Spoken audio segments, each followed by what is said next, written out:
and carry on. Sounds good. Sounds good. Okay.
Okay, so we will start. It's exactly 5:30 here in India.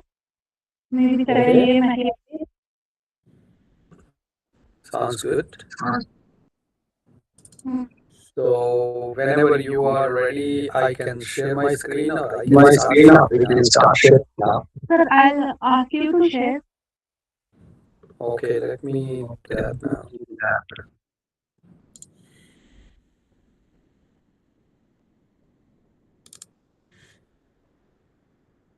The science of today is the technology for tomorrow.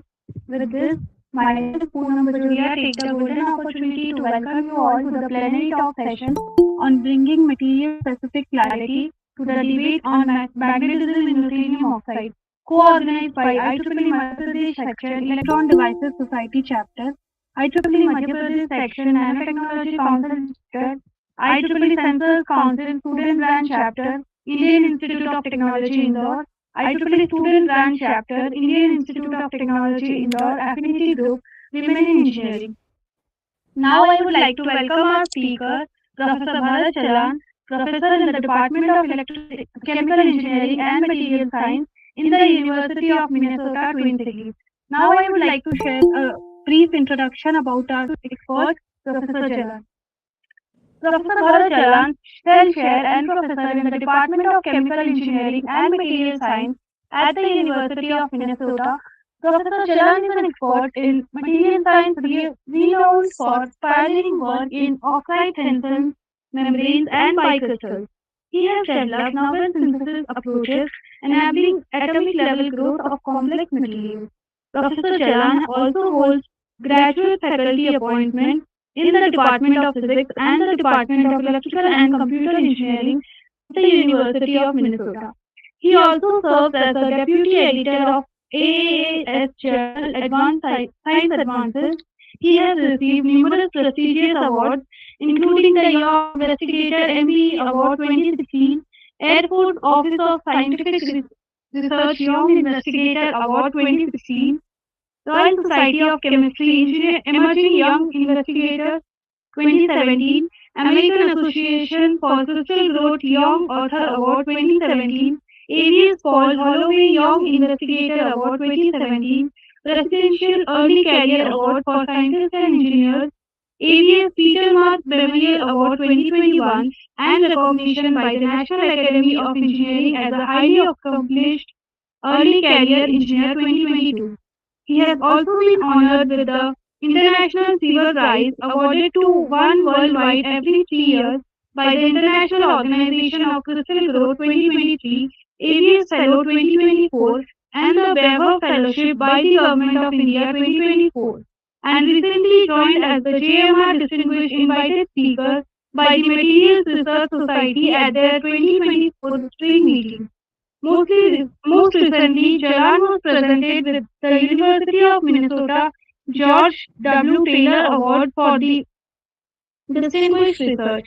He has co-authored more than 150 peer-reviewed publications and given more than 100 invited talks and colloquiums.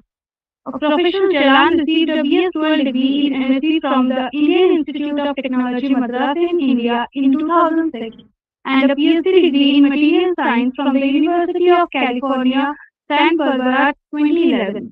From 2011 to 2016, he was an associate professor at the University of Minnesota Twin Cities and was further promoted to the rank of associate professor in 2017, followed by the rank of full professor in 2022. Sir, a lot of achievements. With this, I would now request Professor Jalan to take over the stage and continue with his talk. Sir, please. Yeah, that's great, Poonam. Let me share my screen and then I would like to just share a few more words and then talk about science.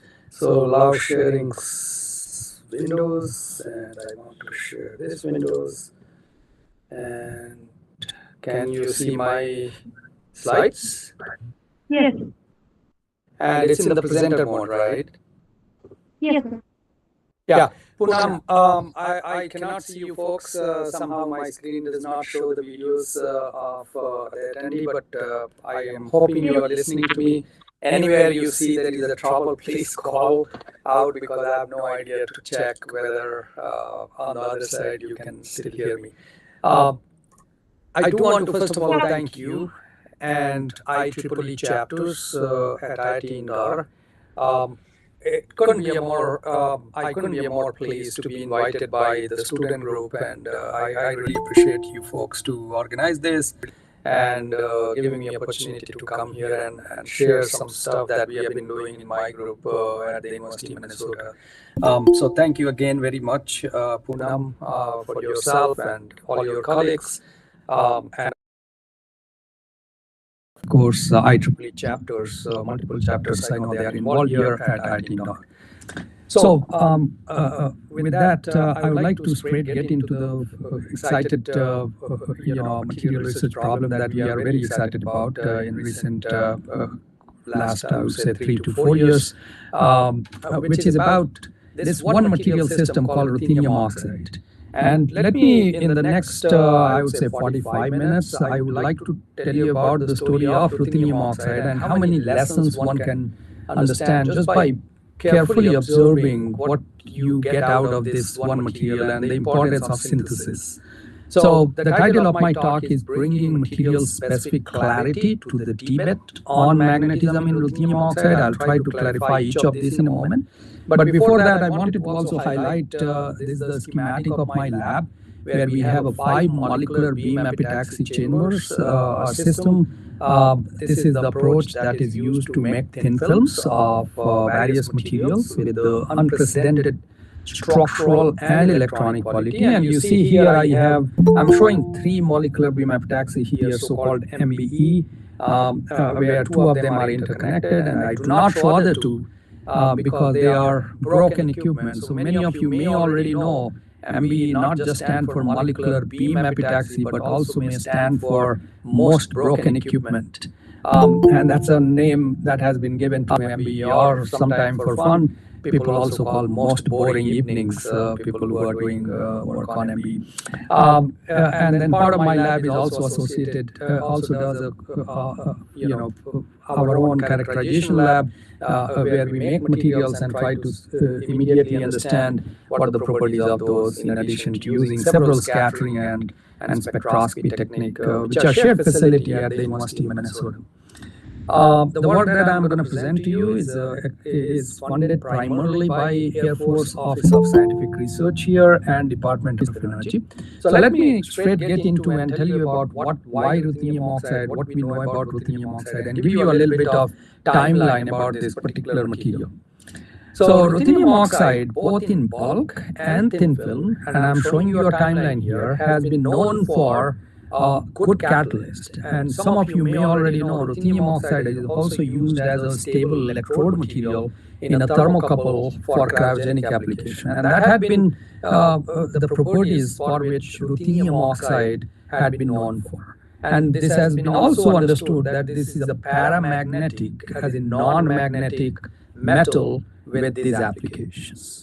Now, if you do a fast forward and look at in more recent year, around 2017, people found using a neutron diffraction that ruthenium oxide is not paramagnetic metal. Rather, it has an antiferromagnetic ordering, and in a moment I'll define what is antiferromagnetic ordering. And not to mention, soon after that, 2018 and so on, then people found out Dirac nodal lines in this material in their band structure. They also saw crystal Hall effect, which is indicator of the exotic magnetism in this material. Now, if I go ahead and add more studies that have been done in thin films, right around 2020, people found ruthenium oxide, which had been there for many, many decades. It exhibits the superconductivity as shown here. As you can see, if you make a ruthenium oxide thin film, it turns out when the film are strained, they turn into a superconductor right around 2 Kelvin. Okay, and that further bring in a lot of excitement in the field. Not to mention, soon after that, there was a flurry of activities in ruthenium oxide where people found large tunnel magnetoresistance and multiple other phenomena which were all associated with this exotic sort of a magnetism in this material system. Now, if I just zoom in the magnetic aspect of this material in the last several years, you will see in the bulk form of ruthenium oxide in single crystals, as well as both in thin films. You will see initially it was paramagnetic ruthenium oxide. That's how people thought about this. And then they found multiple reports that are color coded here in green, shows they are magnetic. They are not simple paramagnetic. And that was the case for both bulk and thin films. Okay. Now, if I go ahead and further highlight the type of magnetism that people were excited about, all these phenomena that I'm highlighting here, these were the phenomena people started calling it's not a simple antiferromagnetic ordering, which I'm going to explain to you in a moment, but it's a new type of magnetism called altermagnetism. What is altermagnetism? And then I'll come back and talk about the material science aspect of this material. But let me take you to a quick introduction to altermagnetism and what do I mean by altermagnetism. And I want to do that by first introducing to you a well-known magnetic ordering called ferromagnetism. And many of you, I believe, may have already seen ferromagnetism in your courses. So ferromagnetic can be understood. Magnetism can be understood using a magnetic ordering, which is color-coded here. The blue is for spin down and red is for spin up. So let's say if you have a ferromagnetic lattice shown here, if you do a time reversal operation in this, you flip all the spin to the opposite direction, which is shown here. And now you think about it, there is no symmetry operation can bring you back to this this original spin lattice or magnetic lattice. And this symmetry of ferromagnetism lead to a spin polarized band, which are shown here, where one of the spin band is up and another one is down, with the net magnetization to be a non-zero number. In contrast, if you look at antiferromagnet, you think of this as a spin up, down, they are antiferromagnetically ordered as illustrated here. You do the same symmetry operation in antiferromagnet. You'll see antiferromagnet when you do the time reversal, you flip all the spins as shown here, and now you can do either translation or inversion to bring back the original lattice. And what it does to the band structure, it leads to a so-called Kramer degenerate band structure, where your both up and down spin, they overlap here, and you essentially have in the momentum space, you have net magnetization to be zero. Now, in contrast to both ferromagnet and antiferromagnet, the way people have illustrated altermagnetism is shown here. you will see altermagnetism has the same ordering as that of antiferromagnetism, but then you also have a local environment as shown here. And now if you take a 1 unit cell of altermagnetic material as shown here, and you do the same time reversal operation, there is only one way to get back is through the rotational symmetry operation. And because of this aspect of symmetry of altermagnet, you get a spin polarized band as shown here, which is anisotropic in momentum space, with the net magnetization to be zero, as illustrated schematically here. But the bands are still spin polarized, just like ferromagnet. Now, what it does to the altermagnet is it brings in several advantages when you think about the device aspect using this material. So again, just to summarize what people already know about ferromagnet and antiferromagnet in the context of device. So for example, right now, reed hats, they are made out of ferromagnetic material that we use these days. So ferromagnet, briefly mentioning, because you have a spin polarized band, it's much easier to read those information using a so-called magnetic tunneling resistance.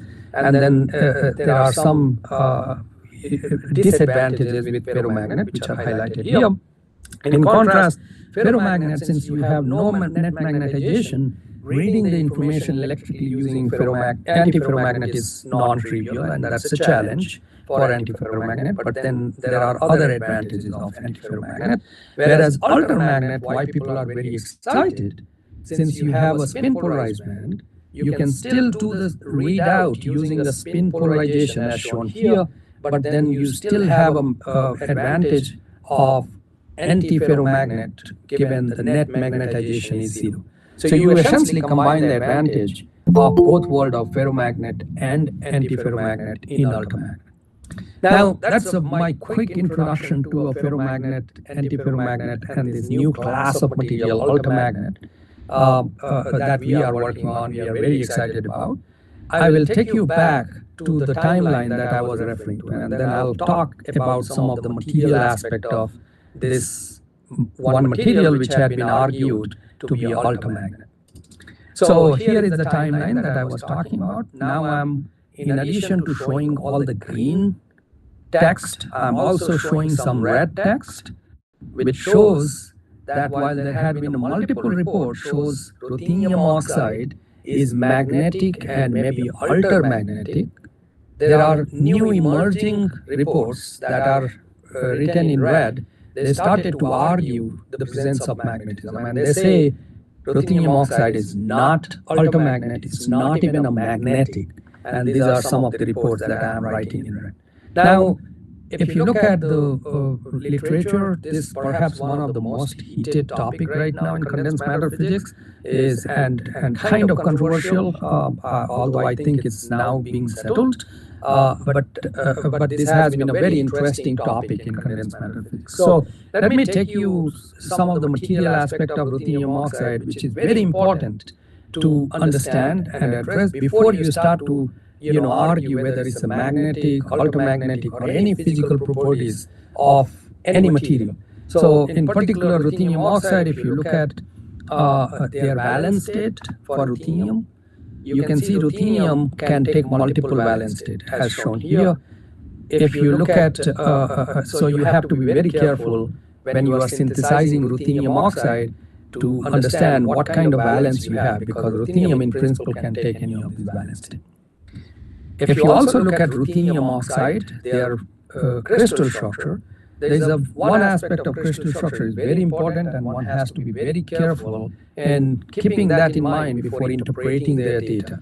So if you look at the crystal structure, it's a rutile crystal structure. And if I just show you the projection, so from top down looking through 110, you will see this is how the structure look like, where in one direction, 11 bar 0 direction, in this direction, you have octahedra. They are connected or shared through the corner, whereas along 001 direction, you will see they are edge sharing. So the crystal structure itself is anisotropic. That's the point I want to mention. Now, if you go ahead and think about thin films of ruthenium oxide, things become even more interesting. You think of putting ruthenium oxide, single crystal, on top of a substrate like TiU2. If you do that, you would expect in one of the in-plane direction, let's say in the horizontal direction, which is 1, 1 bar 0, you will get a strain which is about plus 2.3% of tensile. Whereas if you go along 0, 0, 1 direction, in this direction, you will expect a strain to be minus 4.7%. So the picture that you want to keep in your mind, that this material, when you put them in the thin film form, it can lead to a strain, an isotropic strain, where one direction is tensile, another direction is compressed. So you are changing both bond length and the bond angles that you are forming between ruthenium, oxygen, ruthenium atoms. So all of this will eventually affect your electrical properties as well as magnetic properties, right? That's the point I want to mention. So it's not a simple material system that you just make. You have to keep in mind various aspects of the materials that comes with ruthenium oxide. So with that sort of backdrop, I'll now show you making ruthenium oxide itself is not trivial. And there are a couple of things you want to keep in mind. And I'll walk you through this busy plot. And I won't show you everything, but all I want you to look at is on the left axis, I'm showing vapor pressure. On the right axis, I'm showing oxygen pressure for various elements in the periodic table. I don't want you to look at all of them, rather just look at ruthenium, where on this orange color that is shown for the vapor pressure at 1000 degrees Celsius. And you can see at 1000 degrees Celsius, ruthenium has a 10 power minus 17 torr of vapor pressure, meaning extremely low, even at 1000 degrees Celsius. So if you want to make ruthenium oxide using evaporation or some sort of a physical vapor deposition method, you have to think about it. It's very difficult to evaporate ruthenium, even at fairly high temperatures. Okay, that's one challenge of ruthenium, of making ruthenium oxide using a physical vapor deposition method. The second challenge that also I like to highlight, which is shown on the right-hand axis, you can see to oxidize ruthenium to ruthenium 4+, which is needed for ruthenium O2, you need pretty much about 1 torr of oxygen. What does that mean? Is this your vacuum chamber should have about 1 torr of oxygen to oxidize ruthenium to make ruthenium oxide. It's no more a vacuum chamber, right? In the ultra-high vacuum system, you can only have you typically have the pressure which is of the order of 10 power minus 5 or so torr. So that becomes another challenge. So there are two challenges of making ruthenium oxide, and something that I want to highlight. One is it has a ruthenium has a very low vapor pressure, which makes the evaporation or sublimation difficult. Second, ruthenium is also hard to oxidize because they have a low oxidation potential, and that's another challenge one has to keep in mind. Now I can illustrate this same thing using a color-coded periodic table that is shown here, where you can see there are light colors, there are dark colors. I want you to look at ruthenium block right here, where I'm identifying one top corner, bottom corner. These two corners are again color-coded. One is if it's very dark, it's hard to oxidize. If the bottom corner is darker in color, that means it's also very hard to evaporate or sublimate. And you can see in ruthenium, both of these corners are pretty dark. Entire block is dark, meaning it's quite stubborn metal in terms of oxidation and evaporation sublimations as compared to the rest of the periodic table. Now, the question is, with this challenge is how do we make ruthenium oxide? I won't go much in details, but I will walk you through how we make ruthenium oxide in our group and how we have addressed these challenges of low vapor pressure and hard to oxidation is by discovering or by developing a technique called hybrid molecular metaxy approach, which is illustrated here. It's a vacuum jar. It's like any vacuum system where you have a ultra high vacuum, 10 power minus 10 torr inside. We supply various elements using things like a fusion cell or a gas inlet system, as shown here. And what makes it hybrid molecular beam epitaxy, I'll just briefly walk you through. Conventionally, you supply all your elements using a fusion cell, as shown here for strontium.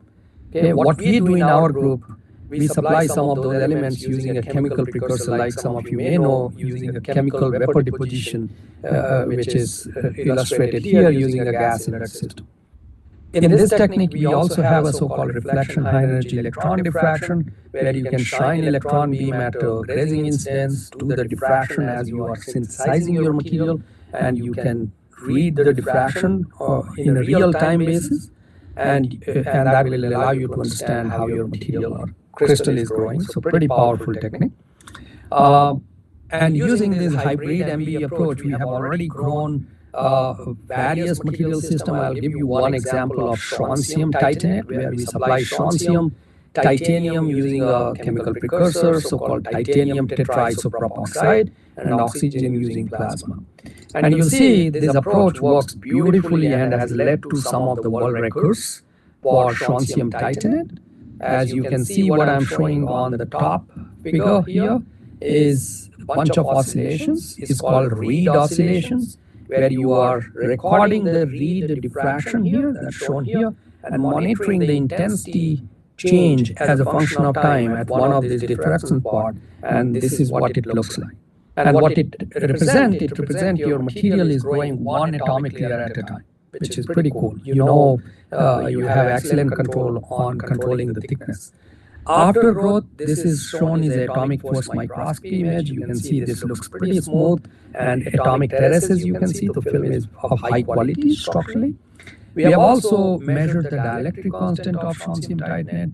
Here is the data from our films, and here is the data from bulk single crystal, and you can see our thin film has even higher dielectric constant at low temperature than the bulk single crystal. So these films are pretty high quality. Similarly, you look at the film that we have grown using hybrid MBE. Here is the electron mobility as a function of temperature, and you can see we get the number about 50,000, which is about twice as high as the best single crystal data, and about order of magnitude higher than the best pulse laser deposited thin film of strontium titanate. So the point I want to make, this hybrid MBE approach, we have already illustrated and demonstrated that this leads to a very high quality materials. Now, if you go ahead and look at all these films, that has resulted into a record high performance, and if I do the X-ray diffraction of them, this is how they look like, okay? Where you see a one peak correspond to strontium titanate thin film, and since these films are grown on strontium titanate substrate, they are both substrate and film being overlapped right here. Now, if you go ahead and actually overlay the X-ray diffraction from the best PLD grown film and best bulk single crystal on top of this, it will look exactly same as what I'm showing here.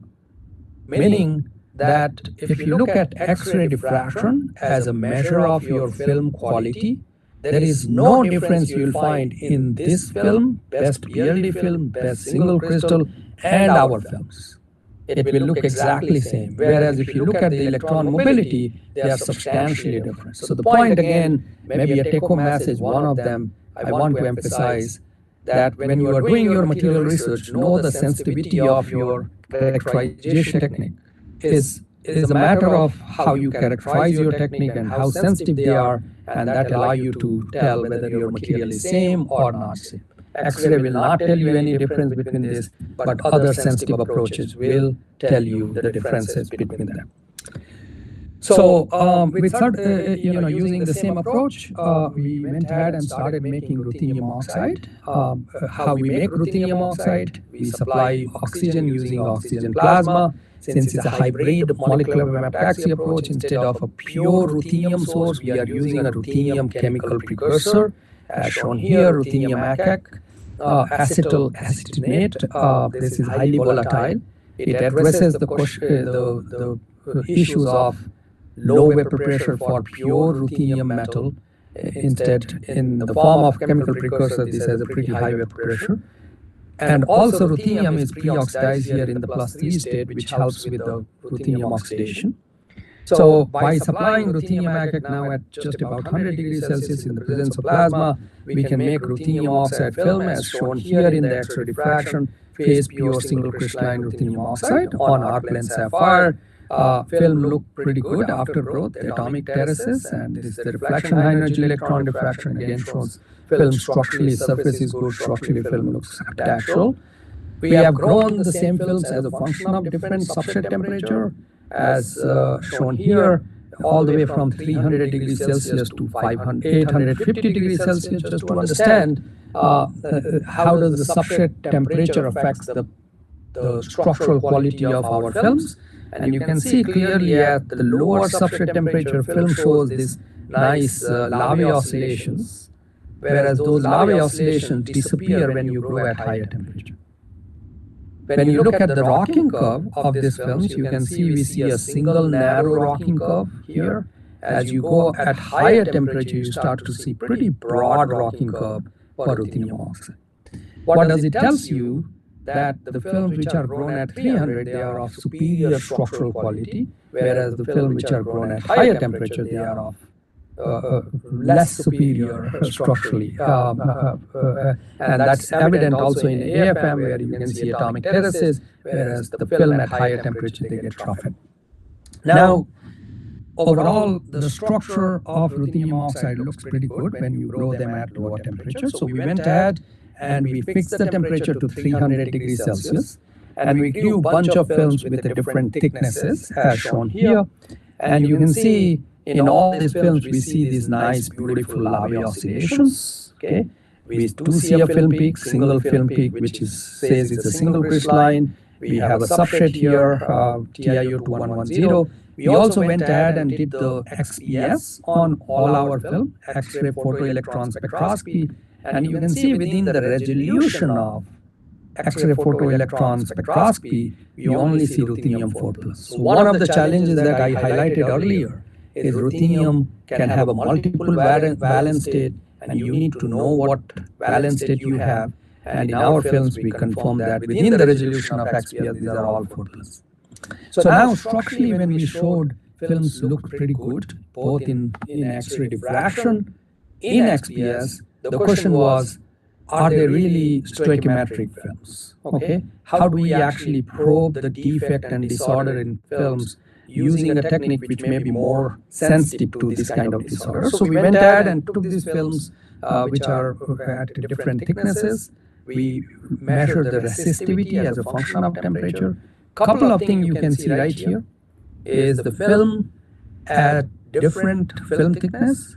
They show a different resistivity behavior as a function of temperature. That's a number one observation. Number two observation, you can see the film shows a metallic behavior as illustrated here. Resistant drops and then sort of flatten here. Okay.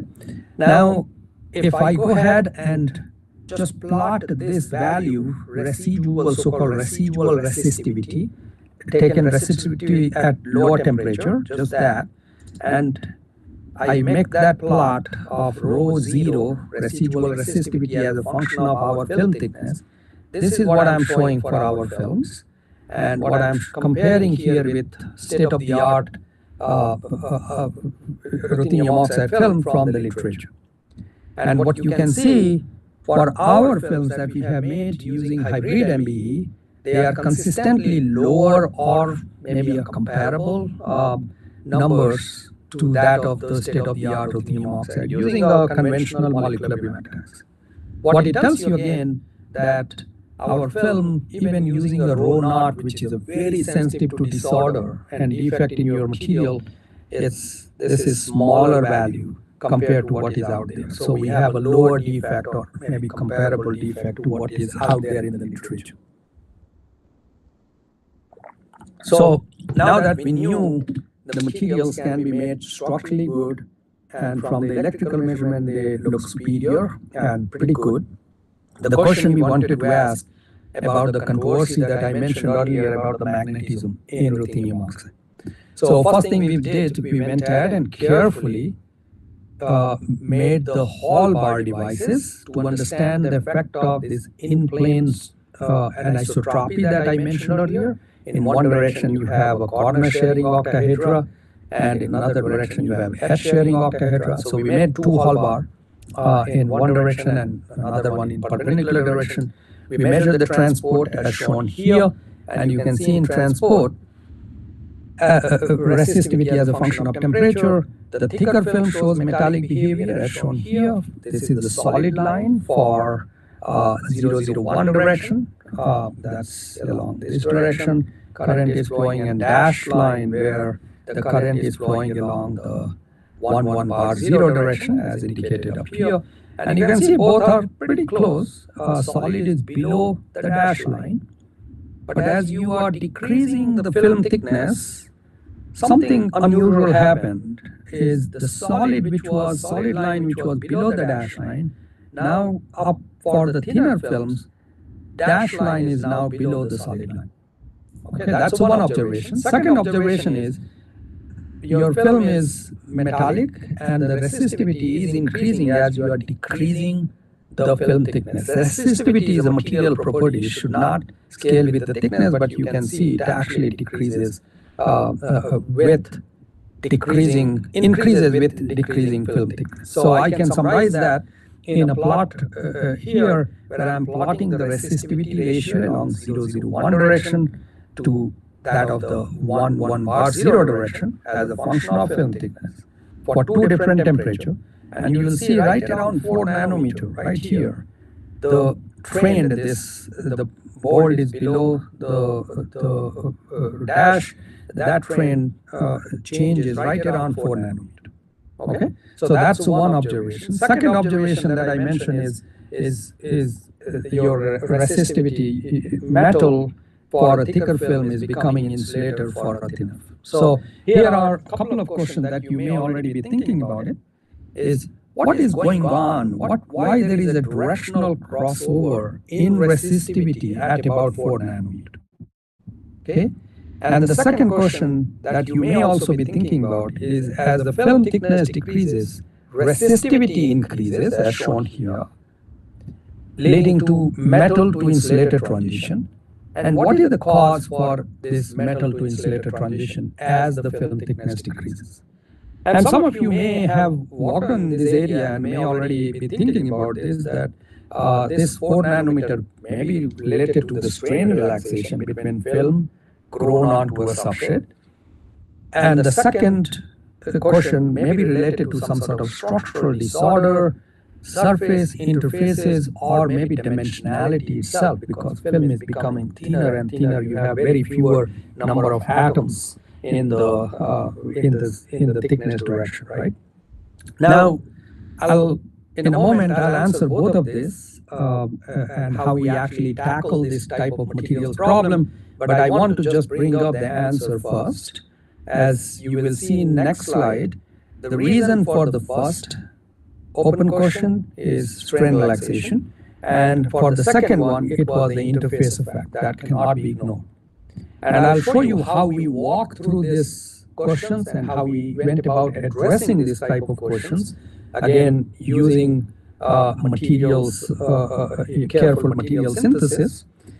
And I'll start by addressing the first question first. So what we did in order to understand what is going on at around 4 nanometer, we went ahead and did the X-ray absorption spectroscopy. And we did that as a function of film thickness. So we took 2 nanometer, 4 nanometer, and 12 nanometer films, and we did the XAS in collaboration with my colleague Woo-Sok Choi at SKKU University. And you see a couple of things in this.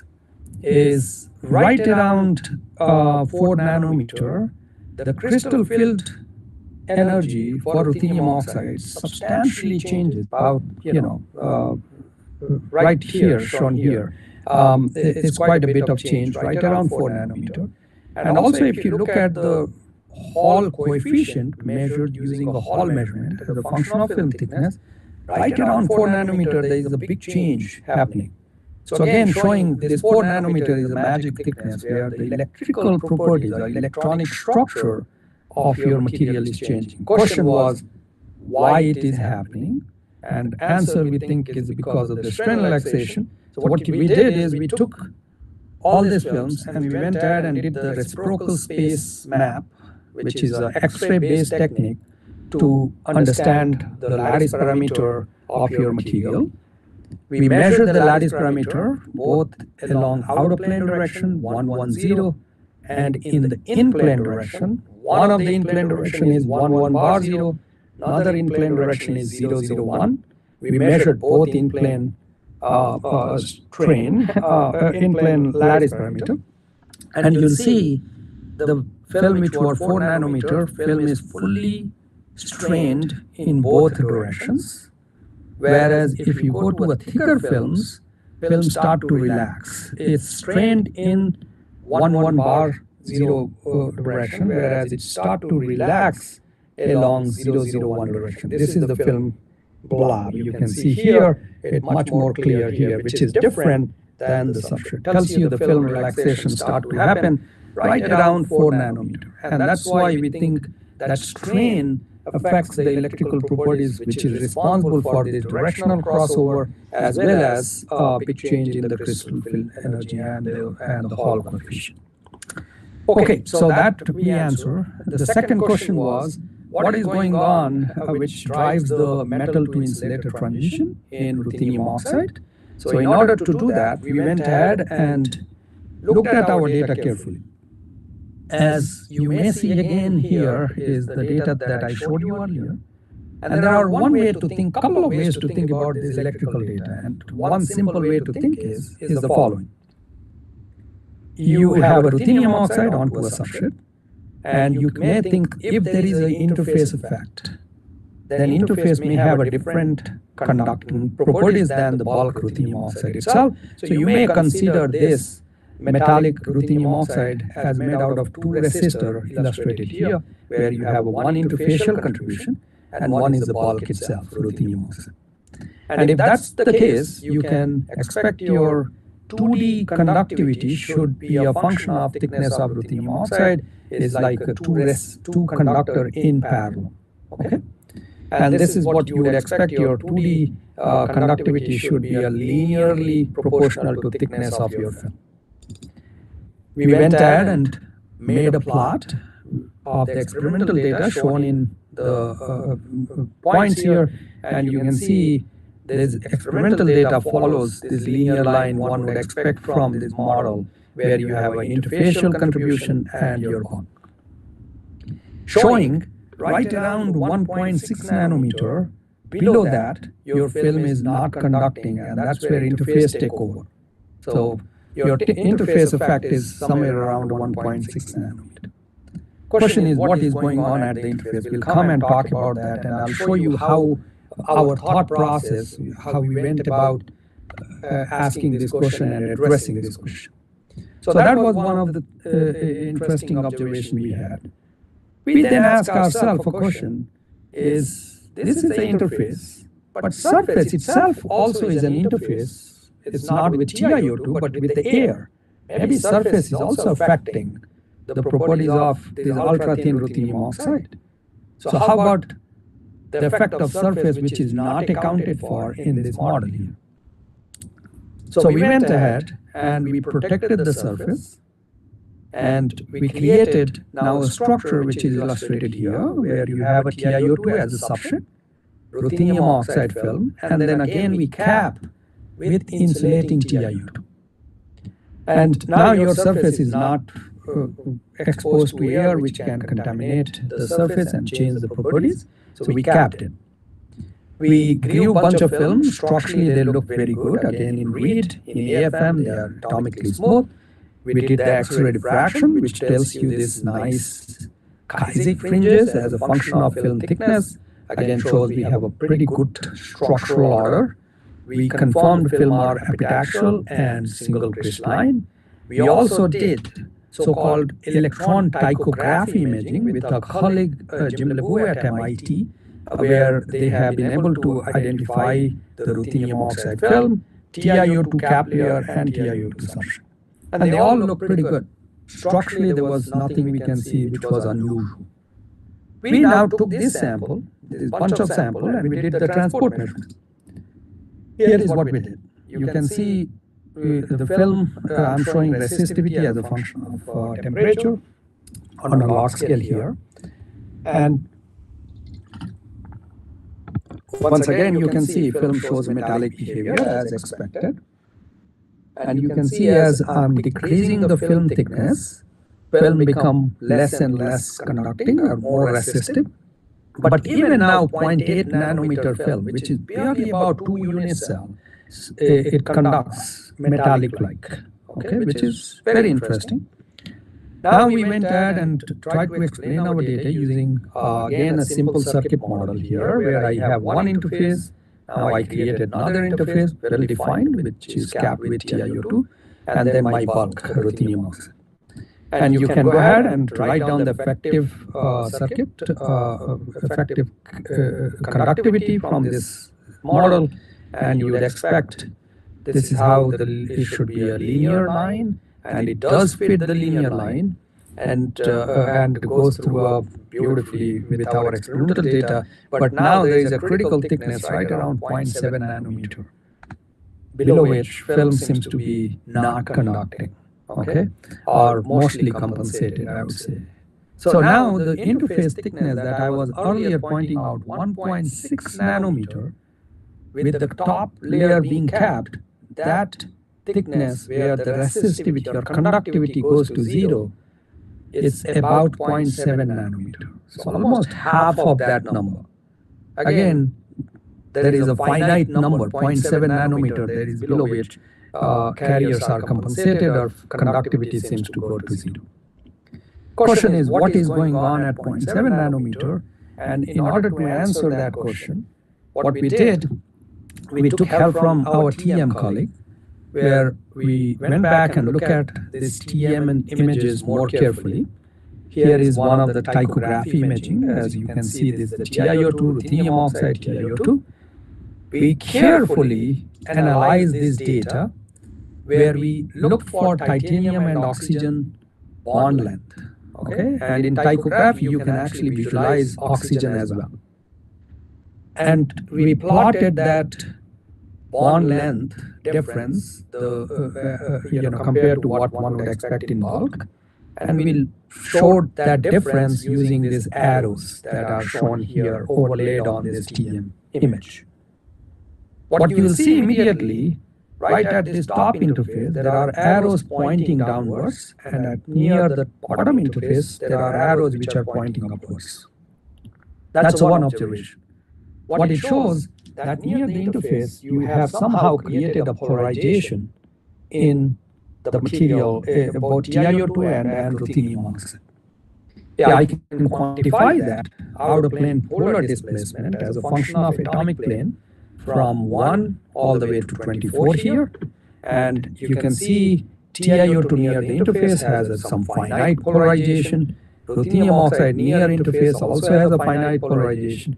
Bulk, it's almost gone to zero, but again at the interface it picks up. Okay. Now the question is, what is going on? There is a polarization happening, and if you now pay a close attention, the thickness of this polar region, if you just sum this up, it comes about 0.7 nanometer, which is what we got from our transport. 0.7 nanometer. Some numbers started to make some sense. Okay. We also went ahead and asked ourselves, if there is a polarization at the interface right here, this must be another way to capture it, which are not destructive technique like transmission electron microscopy. So we went ahead and designed an experiment where we said, let's say there is a polarization at the interface right here. Okay. If there is a polarization at the interface, which is illustrated with these dipoles, you think that the surface will have a different work function. So typically you would expect your work function as a function of film thickness should go up like that. But if there is a polarization at the interface, you would expect to have additional contribution one would naively expect is which will go with the thickness. Like, so some you would think your work function should go up and then it should follow this linear behavior and saturate. We went ahead and measured the work function of our films as a function of film thickness, and you can see it actually does follow what one would expect. First it goes up and then it follows this linear trend, and the peak happened right around 4 nanometer where the film strain relaxes. Okay, and that is again related to the strain. What we think is the strain at the interface, it displaces the titanium and oxygen atom from their equilibrium position, and as a result TiO2 become polar, and that polarization slowly make its way into the interfacial ruthenium oxide as well. So that was pretty good. It shows that we have essentially made something which was a non-polar material, we have turned into a polar material. So one other way to check that would be using optical techniques, so-called second harmonic generation. We have also done that in collaboration with Jong-Sok Lee at GIST, South Korea, and we found actually our ruthenium oxide, which are below 4 nanometer, they are actually a polar as based on the point group analysis. So I have 4 minutes. I want to sum it up with a couple of things here. I'm almost coming to the end, where I want to just highlight one thing that I emphasized, that materials matter, and if you carefully control the defects, you can make materials with better properties, and you can understand the physics of the material, and also understand the role of defects. So what we did here is plotted the resistivity as a function of film thickness. This is the ruthenium oxide from our data, and other data is shown from the literature. And what you will see, ruthenium oxide that we have made in our group, it is right now the most conducting metal at nanoscale on Earth, and this is the world record. This is second to graphene, which is a two-dimensional material.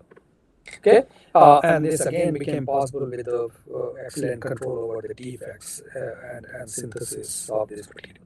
So far, I have not said anything about magnetism in this material, and I will straight get into the magnetism aspect of ruthenium oxide. But I wanted to emphasize, we spend a lot of time in perfecting this material to achieve as improved film quality as one could obtain, and we carefully characterize them using various techniques that I showed you, which led to this world record. Now that we had a good quality material, we had a good handle of the structure, we started asking question, can it be magnetic? Or is our film magnetic? So I'll show you, we again made several of those structures. We made the superlattice for magnetic measurement. Again, we made a fully strained superlattice of ruthenium oxide. They are fully strained. We went ahead and did the MOC, magneto-optical cut effect type of measurement. And here is the data. And you can see this is the data from our sample, this sample, and which shows the antiferromagnetic type of transition right around 500 Kelvin, shows the Néel temperature is about 500 Kelvin. We also look at the linear dichroism, which is shown here, and you can see that peak-like feature here appear right around the same temperature, 500 Kelvin. And if you just look at the linear dichroism, you will see there is an onset happens right around 500 Kelvin. So actually our film is indeed magnetic. We went ahead and did the transport, and I'm showing a Hall measurement of our film, which are fully strained. You see an anomalous Hall effect. You can actually go ahead and fit them using anomalous Hall model, and then you can separate the anomalous Hall and ordinary Hall effect, and you can see we do have anomalous Hall conductivity. And this is all good. If you do the same thing using a film which are not strained relax, you will see that non-linearity that you saw here is gone. It's not showing an anomalous Hall effect, meaning the magnetism that we see, they actually come from the strain in ruthenium oxide. And when the strain is gone, magnetism is gone. And this is consistent with our DFT calculation, which shows when you fully strain your ruthenium oxide is in fact is magnetic. And if you do the again energy calculation using DFT, you will see the antiferromagnetic state with the altermagnetic symmetry has the lowest energy state as also predicted by DFT. Consistent with our data, we went ahead and also recently did the polarized neutron reflectometry. This is another measure that you can do to understand the magnetism in the material. Again, we see a very concrete evidence of magnetism as evident from this finite gap here between the blue up and down spin reflectivity that's shown here. So again, very conclusively saying these materials are actually magnetic. So I'll stop here, and I know it's about 45 minutes with the summary that we have. I hope I've shown you the materials matter, and if you carefully characterize the material and synthesize them with the improved defect density, you will be able to address some of the open question in physics. We were able to do that for hybrid MBE grown ruthenium oxide. We found we have a film which have a world record conductivity at nanoscale. We also found some emerging phenomena, which is polarization, and at the same time, the films are polar. So these are polar, and these are metallic. So these are polar metal, and the film which are fully strained, they actually are magnetic and consistent with the altermagnetic state. So I do want to thank my group member who has done all this work. This is actually a previous group picture. I did not update it, but most of the work that I presented here was actually done by my postdoc Samyu Jong, and he has been the brain behind all the work that I showed you. Of course, want to thank multiple collaborators. Without their help, nothing would have been possible. And of course, without saying is that I want to acknowledge multiple funding sources which has supported the work that I presented to you. Thank you very much. I'm happy to take any questions you may have. I'll stop right here. Thank you, sir, for such an interesting talk. So the participants will ask their queries. In the meanwhile, I'll just ask you one of the questions I have. So, like Sure. here, you had mentioned that ruthenium exists in different oxidations, right? Like similar to other metals, transitions or metal or rare earth metals.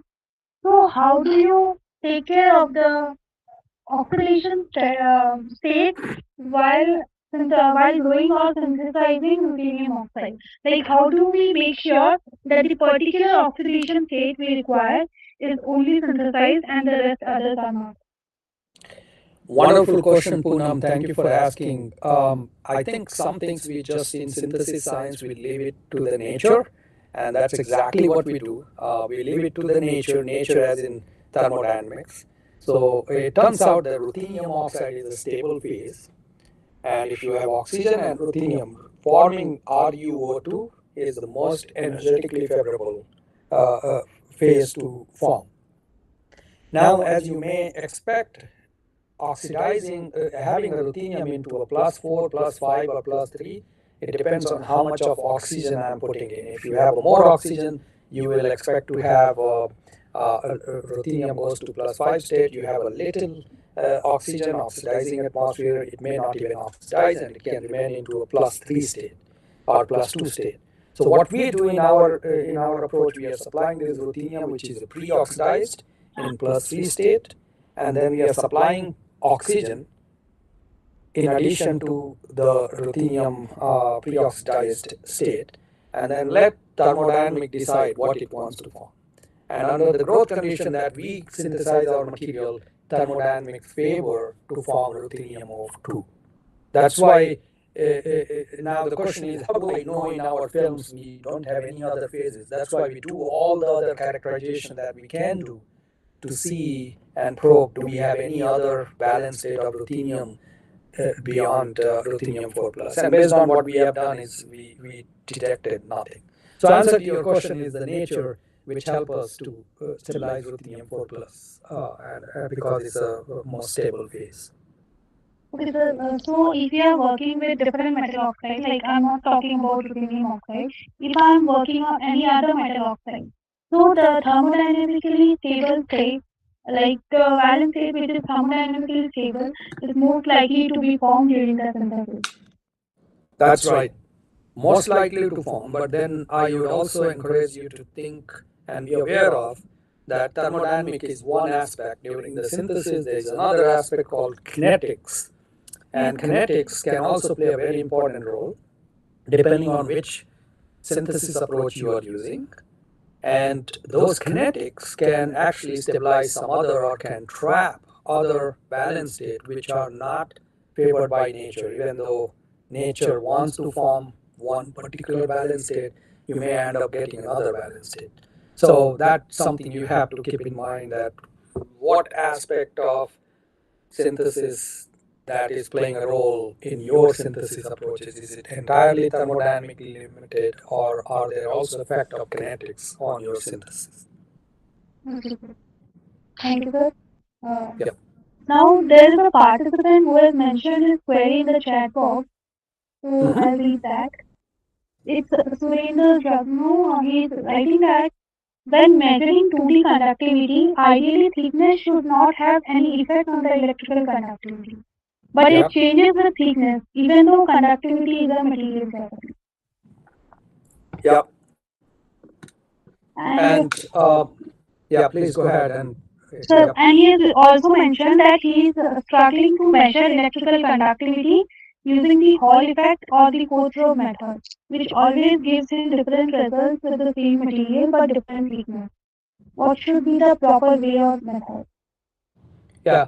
So Yeah. the first So question, the first question, maybe some of you can mute because I can hear myself. Uh, so the first question was about the effect of thickness on conductivity. You are absolutely right. Like you mentioned, this is a material's property and it should not depend on the thickness. In thin films, situation is a little different. In thin films, there are multiple factors that play the role, which is surface interface or dimensionality can also affect, like I was mentioning. And that's something you have to be thoughtful about. So the reason why we see a change in conductivity despite it being materials properties because of interface and surfaces, they are playing a role in thin film. That's the reason.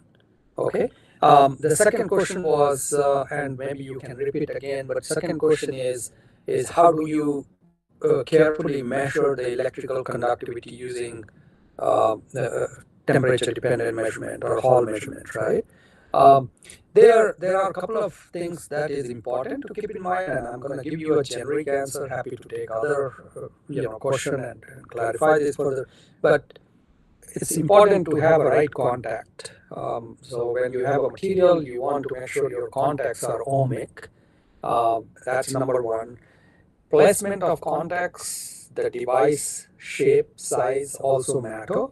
And if you are using a Hall bar to measure the Hall measurement, that's the best way to do it. If you are using a Wonder Pow measurement, that's another way to do it. Works greatly, but then again, your placement of your contacts are very important. You should do it carefully. Um, I think these are the two things that you have to keep in mind, and if you do it and then you just measure the voltage drop for a given current, and that should yield resistivity, and doing the Hall measurement should yield you carrier density and mobility. Um, so again, I'm giving you Surinder, a generic answer. If you have any specific question, I'm happy to answer. Oh, there is another question I see here. Yes, sir. Maybe Udipta, is that right? My Yeah, question Udita, is, you may switch on your video and just ask directly to the expert rather than writing in the chat box. yeah, I think I can also read your question here for everybody else. Is how can you distinguish between AFM state from altomagnetic state using magnetotransport? It's a great question, and it's the one way to answer that. What people have couple of things I would like to first say, and then try to answer your question. Is the field of altomagnetism is still emerging. there's a lot of things that people are still trying to learn, still trying to understand how to quantify altomagnetism. What is the order parameter for altomagnetism? Like ferromagnet, there is order parameter like QD, temperature, below which it becomes magnetic. Similarly, people are trying to look for order parameter for altermagnet. That's the one comment I wanted to make. Now back to your question, how do you distinguish AFM state from altermagnetic state? Altermagnetic state by definition should not have any, it's a fully compensated magnetic order just like altermagnet, but people have shown it shows this crystal Hall effect, as in as if you apply the magnetic field and you measure the your Hall resistance, it should show you a so-called anomalous Hall effect. Okay. And so nonlinear Hall effect with maybe a little hysteresis at zero magnetic field. That's a one way to really know whether or not you may have something exotic in your material. Mm-hmm. Another concrete way, Dipta, is for you to really figure out whether it's an altomagnet or not. Is a spin ARPAS type of measurement, angular resolved photo emission. And that's a more concrete way to know whether your material is altomagnet, where you can look for spin polarized band structure, and if you see spin polarized band structure with a net magnetization to be zero, that's a concrete way to know. I see.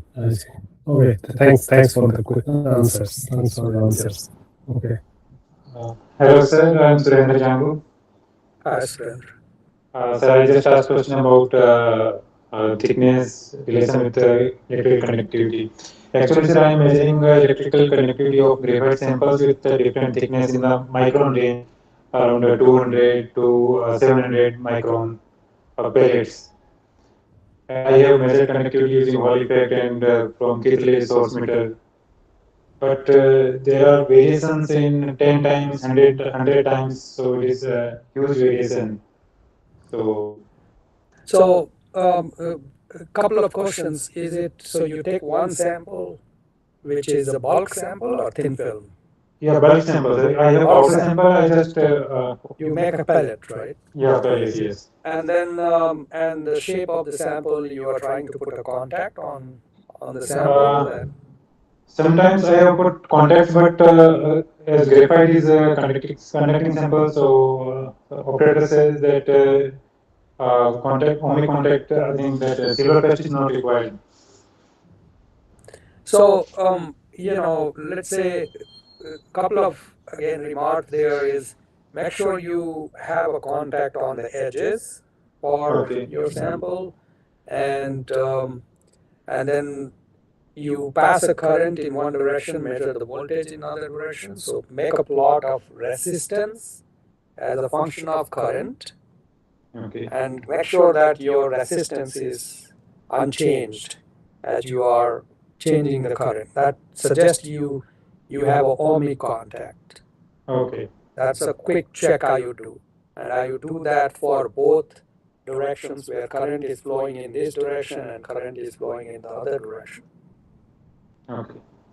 That's another check you do, and once these are fine, then I think you can just do the measurement of your voltage for this direction while passing current in this direction, and then you can do the voltage in another direction while passing current in this direction, right? Okay. And make both of this resistance for in plane this way and perpendicular direction, and then see if they are anisotropic. If they are very anisotropic, then I think you have to be careful in using the van der Pau equation to determine the resistivity.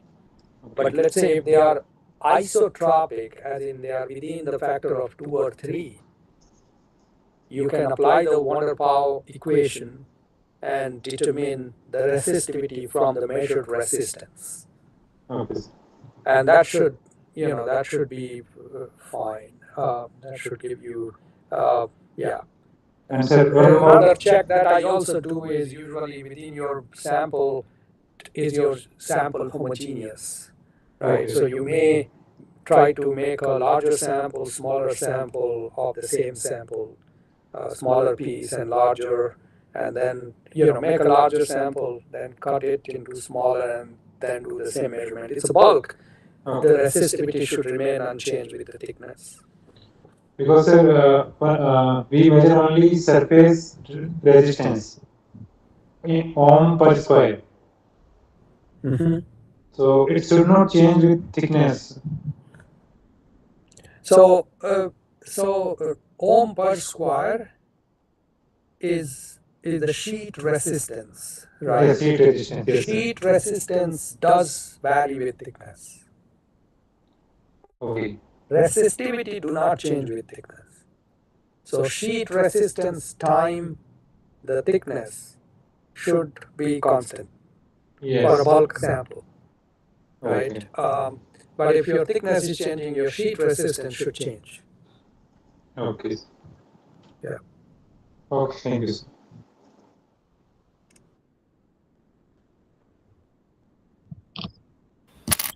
Thank you, sir. Sorry, can I ask one more question? So my question is, suppose because RU2 is a very controversial material, as you mentioned in the beginning of your talk about it's controversial regarding its magnetic phase. So the thing is that if really it is altermagnetic, then is what parameter I should compare with the other well-established altermagnetic materials, like and where it stands basically, and that I want to. Yeah, thank you again for asking this question. Really one aspect of altermagnetic material that people are excited is the spin split energy. Yeah. Larger those are, important implication you have for the spintronic devices. Yeah. So one of the metric that you may want to look for is to determine what is the spin split energy for ruthenium oxide. I see. And that we don't know yet experimentally. That's one measure, fundamental measure. You can also use, and for that you can do spin R% and try to determine I the see. spin split energy. The second thing is, how does this compare with state-of-the-art altermagnetic material out there? Altermagnetic materials out there, there are few materials which had been argued to be altermagnetic and sort of settled, but the field is so much still emerging that it's hard to say what is really altermagnetic, what is not altermagnetic, Yes. and what is the qualities of that. Yeah. So, as you may know, MnTe, manganese telluride, people think is altermagnetic. Chromium antimonide, people think is altermagnetic. But there are other nuances that is not settled. Yes, but what really you want to look after in altermagnetic material, in my view, is the spin split energy. Larger those numbers are, more efficient readout devices and writing and readout operation you can do using this material, which is amazing. I see. And you've made it a very efficient spintronic device. Okay. Thanks for your answers. Yeah. So can we take a couple of questions, or? Oh yeah, absolutely. I'm all yours. Please go ahead. I will just stay here. Hello. Good morning, sir. Hi. I'm Lokesh. Morning, Lokesh. Sir, could we use ruthenium oxide as a switching material in a magnetar device fabrication? Could you repeat the question again? Could we use ruthenium oxide as a switching material for magnetar device fabrication? As an electrode? As a switching material in a magnetar device. Magnetar device is a sandwich for two metal. So I think I may not have heard you. You said ruthenium oxide as what material? Switching. Switching. Yes, sir. Okay. in memory star device? Yeah. So ruthenium oxide is a metal. It's not typically in memory star. My understanding is you are using, let's say TiO2 and so on, which are insulator by, in their ground gate, and then by applying the voltage, you make them metal by creating some filaments and so on, right? So, and then that start to give you a low resistance state, and then you remove the voltage, again you get a high resistance state, and that's one way to read the. Ruthenium oxide is an excellent metal, so it will be leaky. Yeah. Okay. So, but in ultra thin films, when they are insulating state, can one turn them into a metal and then use them for memoristor type of devices? Maybe. That part I don't. Okay, sir. Thank you.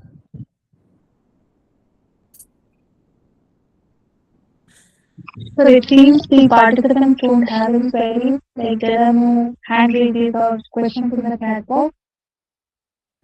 So we'll conclude the session. With this, I would like to thank our speaker, Professor Bharat Jalan, for the time, and so there's a question from Sudipta. Yeah, maybe before we end the session, maybe I would like to ask one more question, because Professor Bharat already mentioned that this altermagnetism basically has a huge impact on the current recent technology of this spintronic device application and all those things. So I want to ask that how excited you are. I mean, when do you think that this kind of materials can really replace the existing technology? And because if it can really replace the recent technology, I think there will be huge power wings and all those kind of things happen. So, according to you, what do you think that when it can happen, really? Yeah. Again, thank you asking for this question. This is great. I've been thinking about this a little bit myself, and to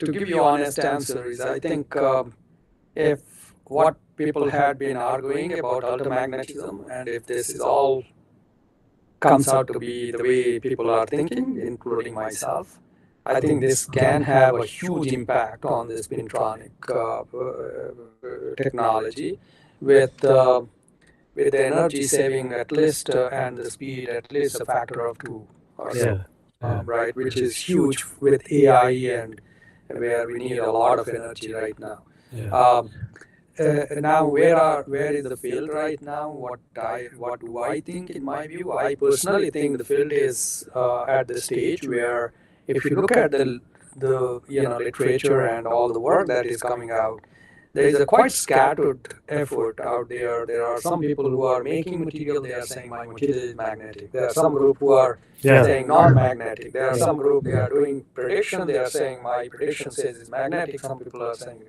my prediction says non-magnetic. Right? So it's a kind of hodgepodge of the field. That what to me tells me there is clearly a need for some sort of a concentrated approach where maybe a group of people with the careful material synthesis, careful theory, careful characterization, they come together and they really nail down each aspect of this material, where there is a consistency between the samples to sample and how they are looking after, right? So I think right now the field is where there is just a effort needed where you want to be acknowledging and embracing the defects matter in materials. I'm a material scientist, and without understanding any of this role of defects, strain, dimensionality, like some of you folks asked this question about thickness effect, right? I think field is not going to move further. So I think right now what is needed, in my personal view, is an effort where we come together, we start to tackle this interesting problem with the material science lenses, which again, in my view, is the backbone for everything. Any technology that's we're gonna see is the material science. And if we can address them, add the list, even if it does not make it to the technology, who knows what's going to happen. Promises are there, like I mentioned. We would learn a lot about materials, about role of defects, about functional devices and their connection to structure and defects. New technique for characterizing material will emerge. Those all will be beneficial. I see. So, yeah. So, short answer to your question, I think this has a tremendous impact in my view. Timeline is, I don't know, maybe another 5 to 10 years we will start to see. But that really requires a material focused effort in this area. Okay. Thanks, Dr. Bharat. Thank you, sir, for such a wonderful explanation. So I'll move forward to the conclusion of the session. With this, I would like to thank our speaker, Professor Bharat Jalan, for such an enlightening session. We are grateful for the time and effort you took to share your experiences with our IEEE community. Thanks a lot, sir. You have a very good day. With this, I would like to request the participants to switch on their video for a virtual photo session.